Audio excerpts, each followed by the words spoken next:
എത്ര നല്ലവൻ മതിയായവൻ, എന്നെ കരുതുന്ന കർത്തനവൻ.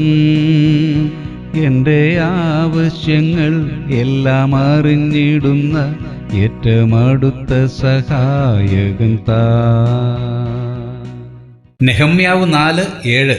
യെരുശലേമിന്റെ മതിലുകൾ അറ്റകുറ്റം തീർന്നു വരുന്നു എന്ന് കേട്ടപ്പോൾ ശത്രുക്കൾക്ക് മഹാകോപം ജനിച്ചു. ഇടിഞ്ഞു കിടന്ന യെരുശലേം മതിലുകൾ പുനർനിർമ്മിക്കുവാൻ തുടങ്ങിയ നെഹമ്യാവിനെയും കൂട്ടരെയും ഇല്ലായ്മ ചെയ്യുവാൻ ശത്രുക്കൾ പലതവണ ശ്രമിച്ചു. അവരുടെ ഉദ്യമം വിജയിക്കുന്നു എന്ന് കണ്ട സൻബല്ലത്തും തോബിയാവും മാത്രമല്ല, ചുറ്റുമുള്ള ദേശക്കാർ ഒരുമിച്ച് ഇവിടെ അവരെ എതിർക്കുകയാണ്. എന്നാൽ അകത്തുനിന്നും പുറത്തുനിന്നുമുള്ള എല്ലാ പ്രതിബന്ധങ്ങളെയും അതിജീവിച്ച് കേവലം 52 ദിവസങ്ങൾ കൊണ്ട് അവർ മതിൽ പണിതു തീർത്തു. പ്രിയരെ, നമ്മുടെ ജീവിതം പച്ചപിടിക്കുന്നതും കരകയറുന്നതും ഒരുപക്ഷെ പലർക്കും ഇഷ്ടമല്ലായിരിക്കാം.